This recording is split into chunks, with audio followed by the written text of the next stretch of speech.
ತಾಲೂಕಿನ ಎತ್ತೇನಹಳ್ಳಿ ಮಾರಮ್ಮ ದೇವಾಲಯದಲ್ಲಿ ನಡೆದ ದೇವರ ಒಡವೆ ಕಳುವು ಪ್ರಕರಣ ಭಕ್ತರಲ್ಲಿ ಆತಂಕ ಮೂಡಿಸಿತ್ತು.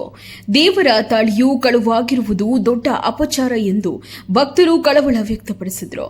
ಈ ಹಿನ್ನೆಲೆಯಲ್ಲಿ ಮಾಜಿ ಶಾಸಕ ಡಿಸಿ ಗೌರಿಶಂಕರ್ ಹಾಗೂ ಉದ್ಯಮಿ ಊರುಕೆರೆ ಜಗದೀಶ್ ರವರು ಹೊಸದಾಗಿ ತಾಳಿ ಮಾಡಿಸಿ ಶುಕ್ರವಾರ ಮಾರಮ್ಮ ದೇವಿಗೆ ಸಮರ್ಪಣೆ ಮಾಡಿದರು. ತಹಸೀಲ್ದಾರ್ ರಾಜೇಶ್ವರಿ ಮತ್ತು ದೇವಸ್ಥಾನ ಸಮಿತಿ ಸದಸ್ಯರ ಸಮ್ಮುಖದಲ್ಲಿ ವಿಶೇಷ ಪೂಜೆ ನೆರವೇರಿಸಲಾಯಿತು. ಕಳವು ಪ್ರಕರಣವನ್ನು ಪೊಲೀಸರು ಗಂಭೀರವಾಗಿ ತನಿಖೆ ಮಾಡಿ ಕಳ್ಳರನ್ನ ಪತ್ತೆ ಹಚ್ಚಬೇಕು, ಕಳುವಾದ ಒಡವೆಗಳನ್ನು ವಶಪಡಿಸಿಕೊಂಡು ದೇವರಿಗೆ ಮರು ಅರ್ಪಿಸಬೇಕು ಎಂದು ಗೌರಿಶಂಕರ್ ಈ ಸಂದರ್ಭದಲ್ಲಿ ಒತ್ತಾಯಿಸಿದರು.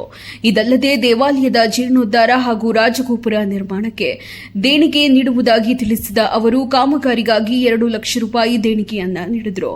ರಾಜ್ಯಾದ್ಯಂತ ಲಕ್ಷಾಂತರ ಭಕ್ತರನ್ನ ಹೊಂದಿರುವ ಎತ್ತೇನಹಳ್ಳಿ ಮಾರಮ್ಮ ದೇವಿ ಭಕ್ತರ ಇಷ್ಟಾರ್ಥಗಳನ್ನು ಈಡೇರಿಸುವ ಶಕ್ತಿ ದೇವತೆ ಎಂಬ ನಂಬಿಕೆ ಇದೆ.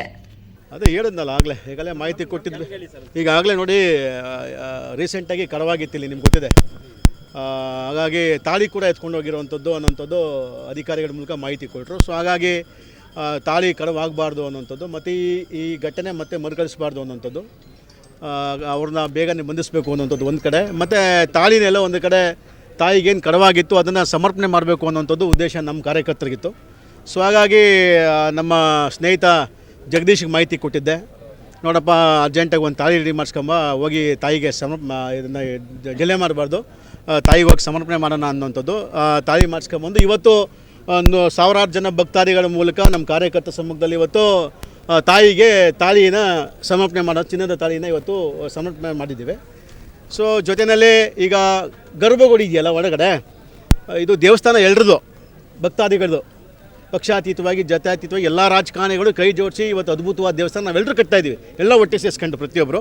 ಈ ಒಳಗಡೆ ಗರ್ಭಗುಡಿ ಕಟ್ತಾರಂಥದ್ದು ಸಂಪೂರ್ಣವಾಗಿ ನನ್ನ ಸ್ನೇಹಿತ ಇವನು, ನಮ್ಮ ಪಕ್ಷದ ಮುಖಂಡ ಜಗದೀಶ್ ಅವರು ಇವತ್ತು ಒಳಗಡೆ ಗರ್ಭಗುಡಿಗೆ ಈಗ ಕಲ್ಲು ತರುವಂಥದ್ದಾಗ್ಬೋದು, ಕೂಲಿ ಆಗ್ಬೋದು, ಒಂದು 30 ಲಕ್ಷ ರೂಪಾಯಿ ಆಗಲೇ ಇನ್ವೆಸ್ಟ್ ಮಾಡಿ ಗರ್ಭಗುಡಿ ಮುಗಿಸ್ಕೊಡುವಂಥ ಕೆಲಸವನ್ನು ನಮ್ಮ ಕಾರ್ಯಕರ್ತ ಮಾಡೋನೆ. ಸೊ ಈಗ ನಾನು ಮತ್ತು ನಮ್ಮ ಜಗದೀಶ್ ಒಟ್ಟಿಗೆ ಸೇರ್ಕೊಂಡು ಕಾರ್ಯಕರ್ತಗಳು ಮೇಲ್ಗಡೆ ರಾಜಗೋಪುರಕ್ಕೆ 1 ಕೋಟಿ ಆದರೂ ಕೂಡ ಸ್ವಂತ ದುಡ್ಡಿನಲ್ಲೇ ರಾಜಗೋಪುರ ಮುಗಿಸ್ಕೋಬೇಕು ಅಂತ ನಾವು ತೀರ್ಮಾನ ಮಾಡಿದ್ದೀವಿ. ಸ್ವಂತ ದುಡ್ಡಲ್ಲಿ ಮಾಡಿಸ್ಕೊಡ್ತೀವಿ ಅದನ್ನು. ಇವತ್ತು ಆ ಕಲ್ಲವ್ರಿಗೆ ಮೇಲ್ಗಡೆ ರಾಜಗೋಪುರಕ್ಕೆ ಕಲ್ಲಬೇಕು ಅನ್ನೋ ಉದ್ದೇಶ ಇಟ್ಕೊಂಡು ಅವರು ಮತ್ತೆ ಇವತ್ತು ಕಲ್ಲವ್ರಿಗೆ ಇವತ್ತು 1 ಲಕ್ಷ ಅಡ್ವಾನ್ಸ್ ಕೊಡುವಂಥ ಕೆಲಸವನ್ನು 2 ಲಕ್ಷ ರೂಪಾಯಿ ಅಡ್ವಾನ್ಸ್ ಕೊಡುವಂಥ ಕೆಲಸವನ್ನು ಮಾಡಿದ್ದೀವಿ ಈಗ. ಸೊ ಈಗ ಹಂತವಾಗಿ ಕಲ್ಲು ಬತ್ತಿದ್ದಂಗೆ ದುಡ್ಡು ಕೊಡುವಂಥ ಕೆಲಸವನ್ನು ನಾವೆಲ್ಲ ಸೇರಿ ಮಾಡ್ತಾಯಿದ್ದೀವಿ. ಸೊ ಇಲ್ಲಿ ನಮ್ಮ ಕನಸು ಏನು ಅಂದರೆ ಇಡೀ ತಾಲೂಕಲ್ಲಿ ಎತ್ತೇನಹಳ್ಳಿ ಮಾರಮ್ಮ ಆದಿಶಕ್ತಿ ಮಾರಮ್ಮನಿಗೆ ಲಕ್ಷಾಂತರ ಭಕ್ತರವ್ರೆ. ಸೊ ನಾವು ಭಕ್ತರಲ್ಲಿ ರಾಜಕಾರಣಿಯಾಗಿ ನಾವು ಬಂದಿಲ್ಲ, ಭಕ್ತರಾಗಿ ಬಂದಿದ್ದೀವಿ. ಸೊ ನಮ್ಮದು ಒಂದು ಸೇವೆ ಮಾಡಬೇಕು ಅನ್ನೋದು ಉದ್ದೇಶ ಇಟ್ಕೊಂಡು ಇಡೀ ತಾಲೂಕಲ್ಲಿ ಒಂದು ಅದ್ಭುತವಾದಂಥ ಒಂದು ದೇವಸ್ಥಾನ ಕಟ್ಟಬೇಕು ಅನ್ನೋಂಥ ತೀರ್ಮಾನ ಮಾಡಿದ್ದೀವಿ. ಸೊ ನಮ್ಮ ಶಕ್ತಿ ಏನು ತಾಯಿ ಕೊಟ್ಟವಳೋ, ಭಿಕ್ಷೆ ಕೊಟ್ಟವಳೋ, ಅದ್ರಲ್ಲಿ ಸಣ್ಣ ಸಹಾಯ ನಾವು ಮಾಡಿಕೊಂಡು ದೇಣಿಗೆ ಕೊಡೋದ್ರ ಮೂಲಕ ದೇವಸ್ಥಾನ ಕಟ್ಟ ಶುರು ಮಾಡಿದ್ದೀವಿ.